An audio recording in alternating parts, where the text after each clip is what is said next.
I'm waiting for it. So good to see you. Ricky, good to see you, man. How you doing?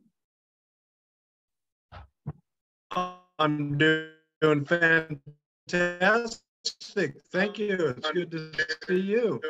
Awesome. You got a little bit of a slow connection or something. Yeah, you got some feedback. Slow feedback. But the cat. That's what it sounded like. All right. Good to see you. Good to see you. Good to see all the faces on here. So number one, if you have any questions for me, that's the ultimate, value that we want to bring to this call in a format that helps you move your business along. And then I've got some topics that I put together that we think are going to just help you in your present moment, help you in the transactional business to help you do more. And then ultimately, remember, this is just about you. It's not about my agenda, your agenda. It's about supporting you. So if you have something you want to bring up, then if it values you, it's likely going to value the whole team. Okay. So that's how I operate on these particular calls. 30 minutes, we're going to be Beam team specific or generic, if you will, in the coaching piece of it and value. And then at 12:30, you guys will jump on to Andrea's team meeting and do team specific things for the Beam team. And I'll do the ByrdHouse team equally. All right. Makes sense for everybody? All right, cool. So any questions, anything that you would like support on today before I kind of get into my previously scheduled program here? Any problems? I don't see any hands up. I have a question. Yes. Can you hear me, Randy? Who is this? Can you hear me? This is Janae. I'm so sorry. I'm hi, Janae. Yep. No picture. I couldn't see you. I know. I'm so sorry about that. Don't apologize. It's all good. Quick question is, I've had some buyers, quite a few buyers who are wanting to come in at under asking price lately. And some of them have been successful with that and some of them have not, which is, great for the ones that have been. But I'm just wondering if there's a good rule of thumb or something like a percentage, like when you're going in to ask for under asking, is there a percentage that's like, I don't know. Yes and no. And actually you nailed it, because that's my topic for today, is asking for the deal and having the language around that exact conversation. So good. I'm going to jump right in. I think it's going to answer your question. And literally it was like my second slide talks about what the buyer conversations and I didn't have that particular piece in there about the percentage, but it's a great question. I think I have an answer that's going to resonate and Andrea and I will likely be on the same page with it. Okay. So with that, you bet. Any other questions outside that content? Because I'm going to cover that in just a second. Anything else? And by the way, just chat it. If you have a question, put it in chat. I'll make sure I acknowledge that and answer it by the end of the call. And again, I'm really excited that we're getting everybody together on one call for the energy and the connectivity and all that. Okay. So I'm going to go ahead and share my screen and jump right into the presentation. Let me pull it up here. All right, you guys should see the Beam team presentation on my screen now, right? Head nods, okay, perfect. So I'm gonna go slideshow version. You still see it okay there? Everything good? Awesome, okay. So ByrdHouse Beam team meeting, asking for the deal, Janae, thank you. So asking for the deal is a buyer and seller conversation, right? This is really going to be on two sides of the coin, but you really have two different languages and two different motivations behind each buyers and sellers. So we're going to start with buyers first. And I think this will probably go right into what we were just talking about with Janae. So buyers, you have the most power and negotiating strength you've had in 2.5 or 2 to 5 years. That could be bigger, right? There's an argument around that since 2008, you have not had this much power, because it was really about 2009 and 10, it started rebounding. Then 11 to now, we've been in a brisk market for 10 years. So many of you have never experienced anything beyond this market, right? But really for the last 10 years, it's been an upswinging market, progressively making it more and more difficult for the buyers. So a statement like you have the most power and negotiating strength you've had in 2.5 years. Do you see yourself using that power to your advantage right now? Is a pre-framing for the buyers to find out where they're at. Now, when we talk about specifics, like writing offers, I want to answer your question specifically. In listings, and I'm switching for a reason, but in listings, say for instance, I take a listing, Janae, and it's been on the market for 7 days in this market, and we've had no showings and no activity, no interest. We've missed that price by 7 to 10%. So if it's been on the market 2 weeks, that just becomes more obvious. And if we've been on the market a month, it becomes like rock solid, right? So when you're looking at listings, the same thing. If it's been on the market 1, 2, 5 days, it may be tough to get them in a negotiating posture until they've filled out that market and got some feedback. But I would say in this market, meaning that we've turned and the market has shifted, right? It's not shifting, it's shifted very abruptly. Anything within 10%, I think, is totally plausible as a good offer. And if Glenn or Andrea or anybody thinks differently, you're welcome to chime in on this. But I think anything within 10% is a good offer. If it's been on the market longer than 25 to 30 days, then you could even be more aggressive with that because they likely have not price reduced to get you in to a category that's correct. Now, you as a top agent or as an agent writing offers, your time is valuable. I would just really weigh a bunch of different things into this one decision. How long have you been clients and friends with these people? How many offers have you written together? Because if you've written 7 or 8, they trust you. If you've written 0, they're not going to have trust yet. So different languages to get them into that dialogue of maybe where they should be coming in offers. Without talking about the buyers right now, meaning how motivated, how much money, how, what's their level of urgency and desperation, maybe without getting to that piece of it, just focusing strictly on the property itself. I think that we can look at that as, 5% is probably most offers you're going to write, unless they're a 10 on the house. They don't want you to lose the house. They love the house. Then you want to come in your absolute highest and best and put your best foot forward so you don't lose that opportunity. We still have a lack of inventory or a low amount of inventory. It's increasing, but price reductions are really, prevalent now, 60, 70, 80% in most MLS markets of price reductions. That means there's a gap between the seller's expectation and the market expectation. The market's rejecting some of these properties. So if you want to give me a little more background, Janae, I'm happy to go into more detail with that. But again, weigh the buyer first, in my opinion, and then the house, right? So if the buyer's got like a level 10 of expectation of they want that house and all that, I would coach them around being more aggressive in their price. Okay. And then if somebody's just lowballing, writing 30% of or 70% of listing price, I probably wouldn't be in that capacity to entertain that very often. If they wanted to do it once or twice to build a relationship with them and, you're really respecting what their wishes are. But at the end of the day, it's your job as a agent to talk them in or out of those opportunities and weigh options. But again, you just never know, right? You just never know in this business. And I've been wrong and surprised more times than not with offers from buyers that I want to offer $50,000 off on a $300,000 property. And I'm like, dude, you're wasting paper. You never know. And then they accept the freaking thing. And you're like, okay, it does happen as we get into a changing market. P.S. We're not talking about distressed sales. We're not talking about foreclosures, short sales specifically. That's all a different market you're probably not aware of yet. We will teach on that as the market rears its head around these areas, but I'm not talking about those. I'm not talking about distressed properties. I'm talking about specific average, if you will, properties on the market. So with that said, Janae, let's have a little more dialogue around it. Okay. Are you wanting me to go into specifics, or are you just telling me to talk to my clients a little bit more about it? Well, let me help you more if you have more questions or need more specifics around that. Okay. Yeah, I think that was just really good feedback what you gave me. I think I already feel like I knew that that's what I needed to say is, I think they're originally they did lowball this offer, and it got rejected. And so now they want to write a second offer.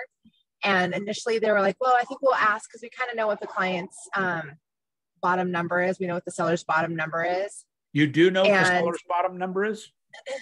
We do. How'd you get that? I mean, well, that's what their realtor told me anyway. That's what she told me. She goes, this is our bottom number. That's beautiful information. Yeah. Realtors don't always tell the truth in this case, but if that's accurate, and you know that they really have kind of a break-even number or some number in their head that they're not willing to move past, that does give you the ammunition to give that information to your buyer.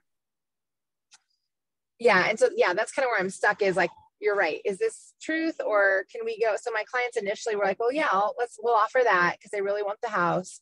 And now they're like, maybe we'll just go in a little bit, like 40,000 under that bottom number. And, I'll support them, but I just don't, you want to tick off the sellers too much. We've already been rejected once. And right. So I'm going to give you my suggestion.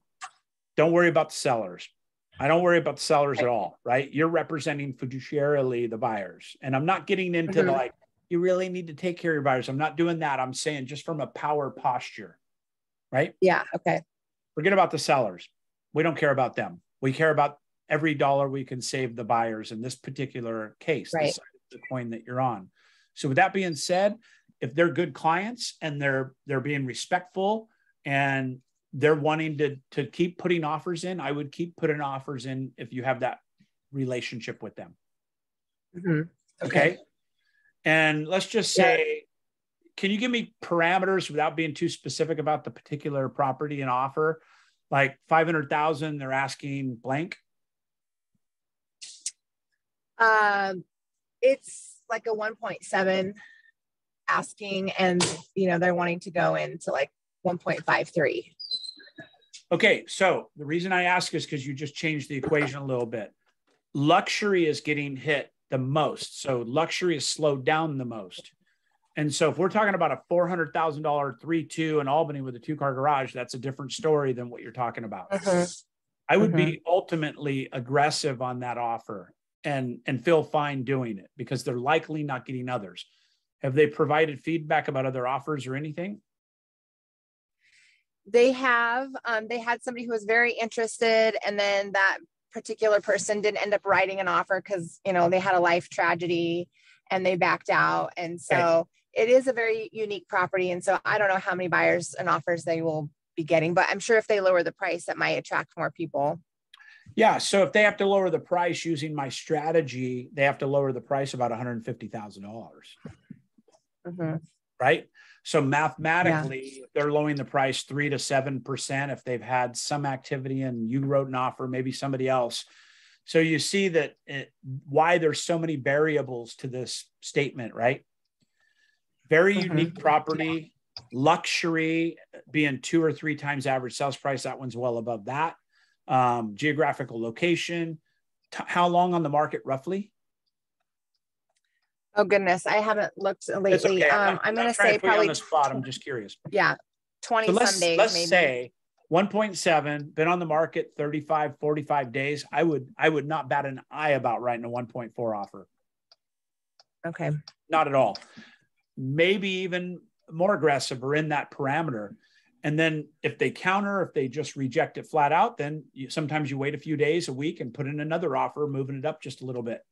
It's not that much work to do. You're changing a couple things on the form and resubmitting. So I personally, in that price range, I wouldn't be shy to continue writing offers and just tell the selling agent, if you want to save face, I apologize. I'm dealing with somebody that is, they've done a lot of work. They've got a price that they really feel is fair. We're not meaning to disrespect you whatsoever. So if I write you another 3 or 4 offers, take it as a compliment, not a disrespect. Okay, that's good. Okay, because I want to do business with you. I want to do business with you. I'm trying my best. I'm doing my best with my buyer.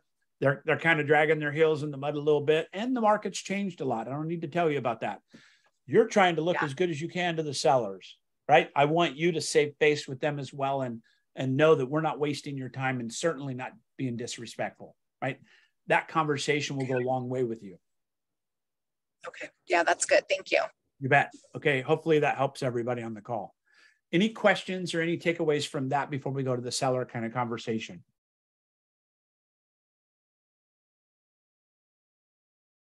Was that valuable for you? Do you have buyers that you're thinking of that conversation needs to take place with for you?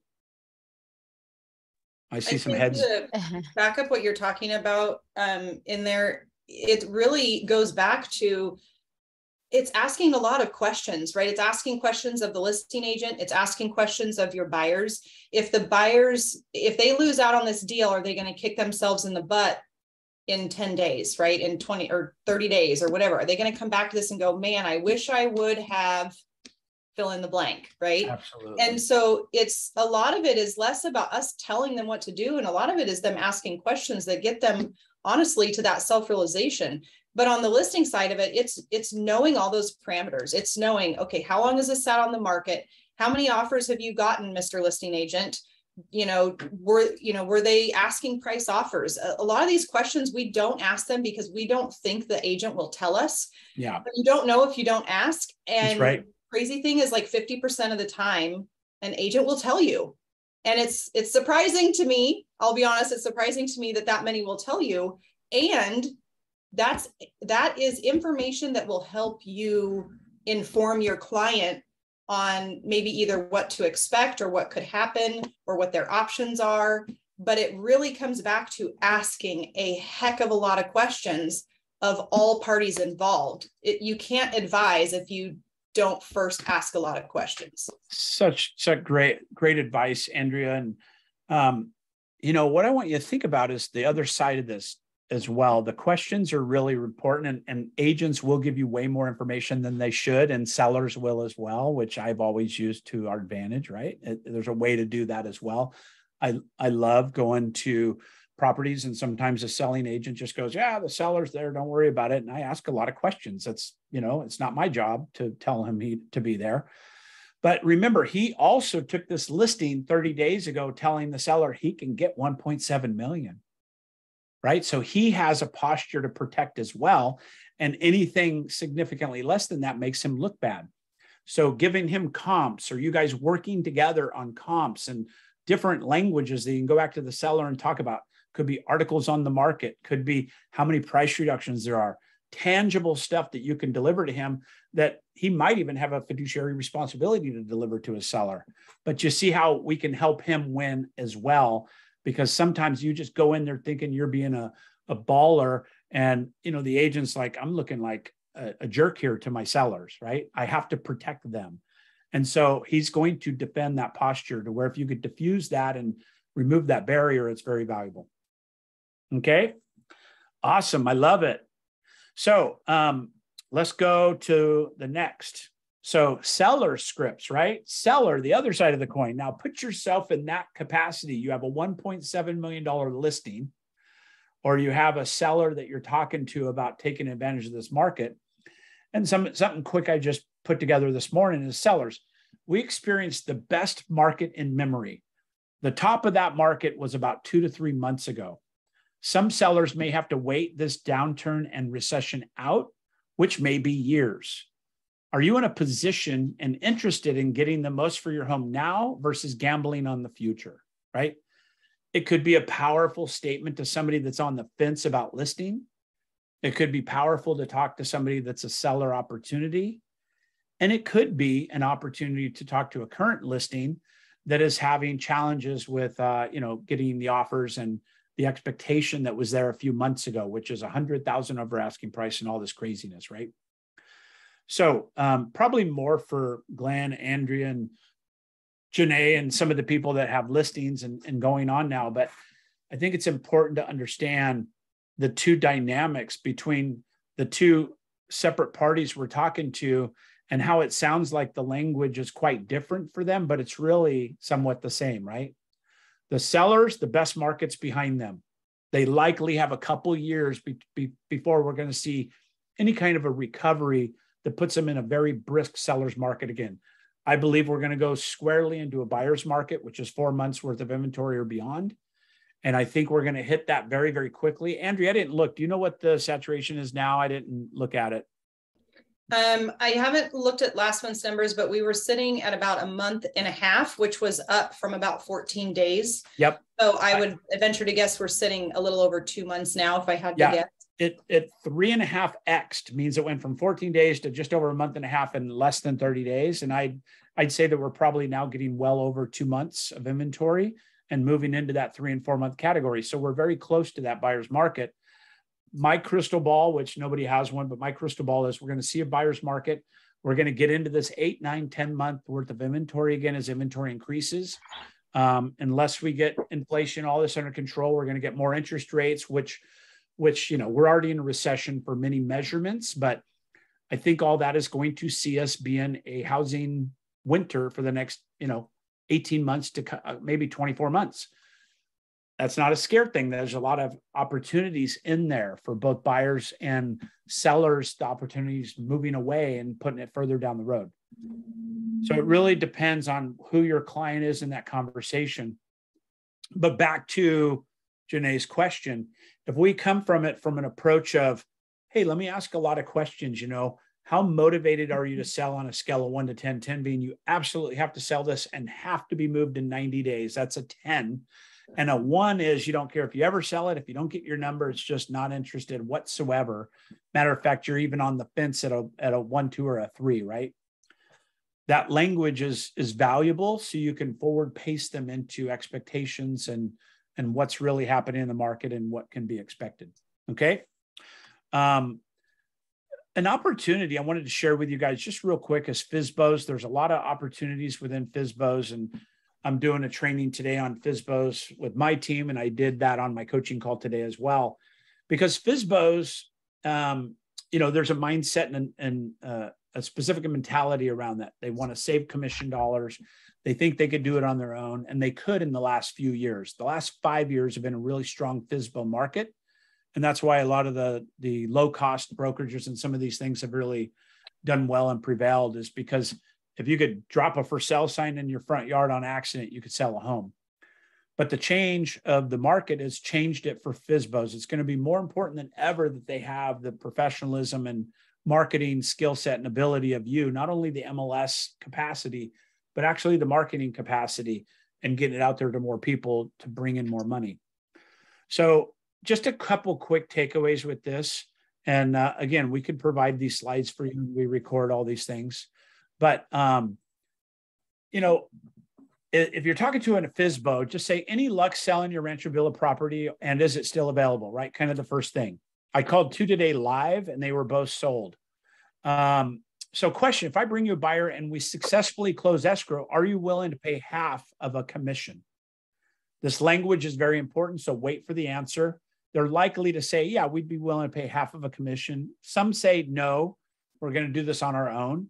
But I even say it again, hey, you do it on your own, but if I brought you a buyer, would you be willing to just pay me half? They may not understand what that half means at that point, or the commission connection they would have with you obligation wise, right?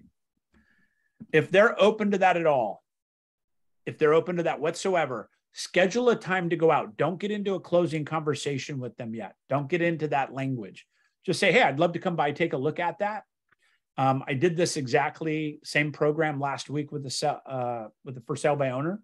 He's going to list it on a website for $395 just to get it on the MLS and try that for 30 days. But I talked him out of a 6-month agreement with them to a 30-day agreement with them. So if that turns back into a listing opportunity, I'll push it to the team so you guys can work that. But he was very willing to pay 3% as a buyer commission. I have the opportunity to promote it and put it on my sites and lots of other things. So there's some value there, right? But come by, take a look at the property. Again, don't try to pitch or sell it at that point unless he brings it up. They bring it up. But you're trying to promote it to your clients. Now, if you have that permission, especially if you can get it in writing, even in email, hey, you can promote my listing to your buyers and my social media. I tell people, hey, I'd like to promote it to my buyers, both on social media and through my email and automation campaigns. Is that okay?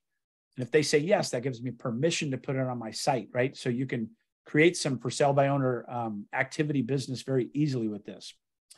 And then we also talk about a special program we have that is basically like USA Home Bids and some of the other things that work well with for sale by owners. I'm not going to go into it now, but I want you to understand the power of for sale by owners. If you see for sale by owner signs, take a picture of it and make that call. If you don't make the call, give it to me. I'll call it with and for you. You know, we'll do a call together and we can practice some of these scripts. But it's going to be a real opportunity as we progress into this market, because they're likely to have more and more challenges with selling their property, especially not being on the MLS and only being on maybe Zillow. And then when you're talking to them, they're going to typically say, we're not working with agents at this time. We've sold homes on our own. We are willing to pay half a commission, maybe. And then you could ask some questions like, what did you like or dislike about the Zillow FSBO process? They're almost all on FSBO Zillow. Are you willing to pay half of a commission? We talked about that. And what's most important to you that I should be aware of and protect? That's a powerful statement to a FSBO, because you're listening to them, you're asking questions, and you're getting to a point to what can I do to protect you in this question process, right? What should I be aware of to help you? Could be very powerful for you. I want to highlight, as I kind of wrap up, the weekly trainings that we're having.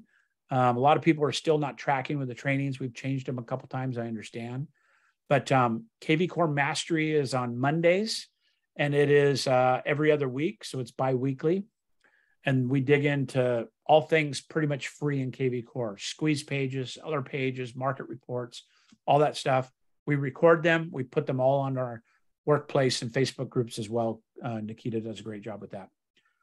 We meet every week here at 12 to 12:30, ByrdHouse 12:30 to 1. And then also Wednesdays are Atomic Habits. I've seen more and more of you on it lately. Thank you. We had 70 people on the call last week. We've got some amazing speakers lined up. And this is all about team leader, value proposition stuff. 30 minutes, very quick meeting every Wednesday. And then if you're into agent attraction, it's every single Thursday, 8:30 to 10. 8:30 to 9 is a top 50 leader in the company interview. And then we make calls for an hour. And that's it for that piece, calendar-wise, for me and us. And then the last thing I want to do is honor our very own Andrea Beem, making icon this week. Super excited. She got put in the national newsletter. It was up on Workplace and LinkedIn. I saw it everywhere this morning. So I don't even know if you saw it yet, Andrea, but EXP puts out, how many icons make icon each month. And I'm super excited about this.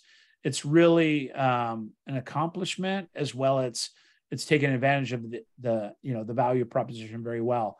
And as we grow and move this organization to a higher level, we want each and every one of you to acquire and achieve some of these goals. So with that, that's all I had for today's call, and happy to answer any questions or support you guys as we wrap up this portion of it. And I'm on time, by the way. Good job, Randy. Thank you very much. Any questions before we get off this particular session and you're going to go over to Andrea Beem's call for your next portion? Oh, all good. Burial, does everybody have the link on their Google calendars to where we're jumping over to? So Beam team, if you go onto the Google Calendar, just click the Google Meet link. It's already built into that, and we're going to pop right over there in just a minute. Cool. And if you want, you could put it in chat real quick, and then they could see that, or whatever you like to do. Before we jump off here, I just want to make sure, does everybody see the link on their Google Calendar? Because I don't want to jump off and then have and Melody, you're not going to have it. This is for the Beam team continuing on. Yeah. Melody, Kristen, some of the other Beam team people, or the ByrdHouse team are going to meet. I'm good to go. I'm okay to go. Can you hear me? No. Yeah, Melody, you're going to stay right here. Oh, okay. Okay. Yeah. Thank you. All right. Everybody else can jump off though and go to that Google Meet. If you don't have it, just wave me down. Thank you guys. Have a great day. I appreciate you. In the chat. See you later, everybody. It's in the chat too if you need it. Yeah, thank you. You're welcome, everybody. Janae, it's in chat. Okay, thank you. You bet. I'm going to let you stay here for a second. Okay, I'll hop off. Recording just